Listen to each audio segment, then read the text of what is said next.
बघून मला पण वाटत होतं व्हाईट साडीमध्ये, पण काय करणार, आमच्या धोबी काकांनी काच दुकानच बंद ठेवलं, त्याच्यामुळे आम्हाला रंगीत कपड्यात यावं लागलं. नाही, बऱ्याचदा प्रश्न उभे राहतात है की नाही. तसं स्त्रीला सर्व हे आहे, पण वारकरी संप्रदायामध्ये आल्याच्या नंतर काही नियम लागू असतात. भगवंताच्या कृपेने आज आमचे बाबा बागवे बाबाजी येणार होते माझ्यासोबत. सर्व नऊवार आता म्हटलं टाकून, कथेवरून आल्यामुळे सगळे धुवून एकदाच टाकून दिले लॉन्ड्रीत.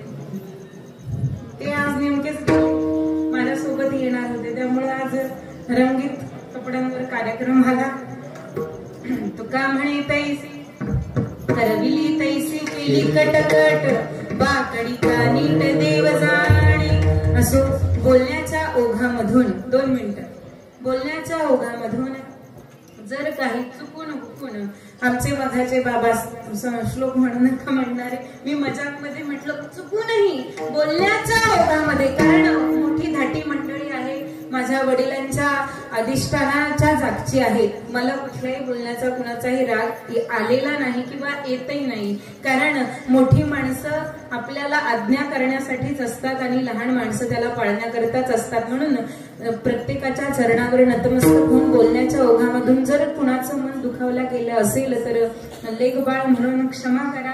आणि सर्व टाळकरी मंडळी जी सुंदर पावली खेळतात, आमचे विणेकरी बाबा फार दमले असतील, आमचे गायक मंडळी, चोपदार काका, आमचे वादक दादा, आमचा भैया जो अत्यंत मला प्रिय आहे, जो पहिल्यांदा त्याची माझी भेट झाली, कारण या लहानपणामध्ये ना फार कुणीही कुणालाही आवडावं असं आणि सुंदर सर्वांचं गायन वादन. आमचे तांबिटकर दादा असतील, आमचे हे दादा, परत संतोष दादा ज्यांनी आमंत्रित केलं, आमचे माझ्या कीर्तन ऐकण्यासाठी आमचे आलेले गोंधळेकर, जे आमच्या आश्रमासाठी मी आळंदीतून कोकणामध्ये राहायला आले त्यावेळेला माझी फक्त PhD चालू होती. 2 मिनिटं ओघळत सांगते फक्त. अशीच आले कोरोनामध्ये काय करायचं म्हणून, उरलेली PhDचे 3 वर्ष कंप्लीट करायचे म्हणून कोकणात अभ्यास करायचा, म्हणून कोकणात आली, इथंच राहिले. आता मला 6वं वर्ष फेब्रुवारी पासून लागेल. आणि हे सर्व काम करताना, हिंदू संस्कृतीचं काम करताना, विश्व हिंदू परिषदेचं आणि त्यामध्ये रणरागिणीचं RSSच्या कामामधून जे काही महिलांसाठी माझ्याकडे जी जबाबदारी दिलेली आहे, त्या जबाबदारीमधून महिला आश्रम उभारण्याचं काम पोफळी पवारवाडीच्या पुढच्या एरियामध्ये मी उभारण्याचं तुमच्या सर्वांच्या, माझ्या वयस्कर मंडळीच्या, तुमच्या सर्वांच्या आशीर्वादाने सुरू केलेलं आहे. हे आमचे काम, ज्यांच्याकडे आम्ही काम सोपवले ते आमचे दादा, खास कीर्तनाला पोफळीवरून इथपर्यंत आले, संतोष दादा पंडव, त्यांचे सुद्धा मनापासून आभार.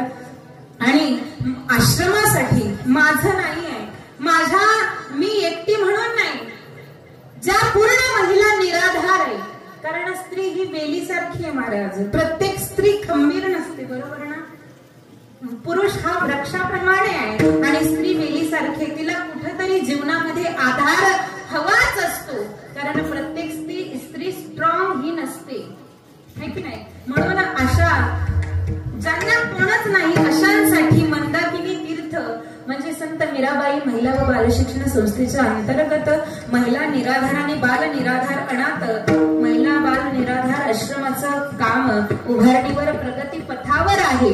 ज्यांना कुणाला फार, कारण एकट्याचा नवे खेळ म्हणून मेळ जमविला, फार कष्ट होतात आणि जोपर्यंत माणूस काहीच करत नाही ना, कोणाच्याच ध्यानात येत नाही, पण माणूस काही करायला लागलं की प्रत्येकाच्या डोळ्यात येतं ना, काट्यासारखं पोचतं महाराज. तशी परिस्थिती भगवंताने कधी कधी आणून ठेवतो भगवंत. पण भगवंताला एवढंच म्हणेन, तुम्हा सर्वांचे आशीर्वाद असावेत की ज्या महिलांसाठी मी हे काम करायला लागले आणि ते सर्व काम तुमच्या आशीर्वादाने पूर्ण व्हावं, तुमच्याकडून होईल ते सहकार्य आमच्या आश्रमासाठी लाभावं, अशी तुमच्या सर्वांच्या चरणावर नक्कीच प्रार्थना करते. आणि ज्यांना कोणाला काही माहिती विचारायची असेल त्यांनी कीर्तन संपल्याच्या नंतर विचारावं. असो टाळकरी वादक मंडळी, विनेकरी बसलेले आणि 2 तास म्हणजे तुम्ही मला झेललं, त्याच्यामुळे तुमचे सगळ्यात जास्त आभार. म्हणून झालेली सेवा सर्वांच्या चरणी, भगवान महादेवाच्या चरणी, माझ्या गुरुवरायांच्या चरणी अर्पण करून या ठिकाणी, आणि मेन म्हणजे साऊंडवाले दादा तुमचे फार फार धन्यवाद, कारण आमचा आवाज तुमच्या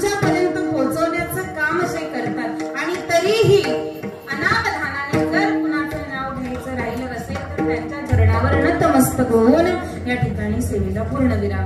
जे ज्ञानेश्वर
खराब होते असं मध्येच उठल्याने आहे की नाही.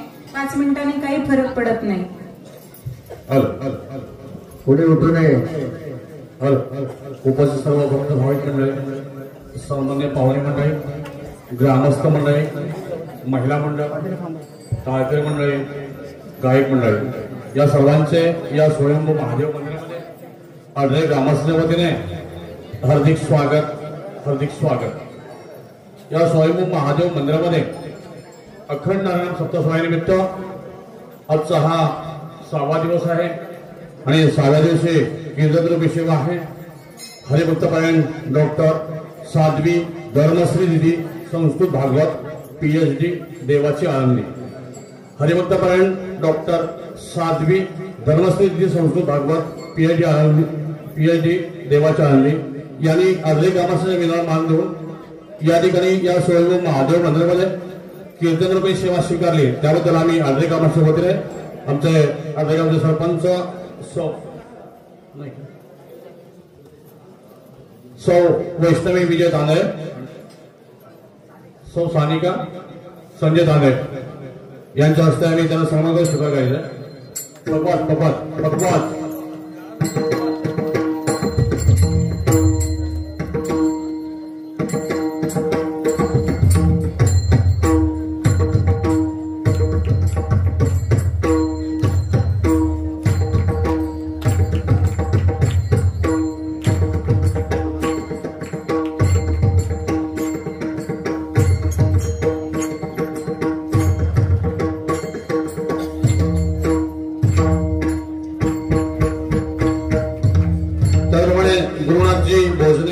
यांनाही आम्ही आजही ग्रामस्थ आमचे आजही ग्रामस्थ हरिभक्तपरायण श्री अशोकजी महाराज तांदळे यांच्या हस्ते आम्ही सन्मान करून स्वीकार घ्यायचा.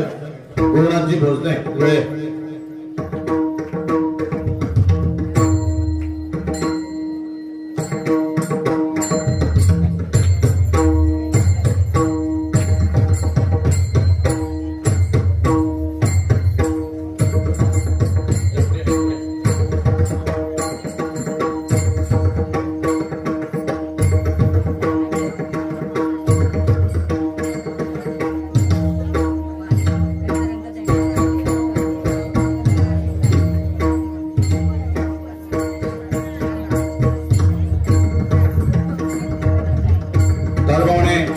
कुमार दीपक निवडकर भोजनमणी यांनाही आम्ही आजही ग्रामसेवकाने सन्मान करून स्वीकार घ्यायचा. दीपक निवडकर दौलत बाबाजी तांदळे यांच्या हस्ते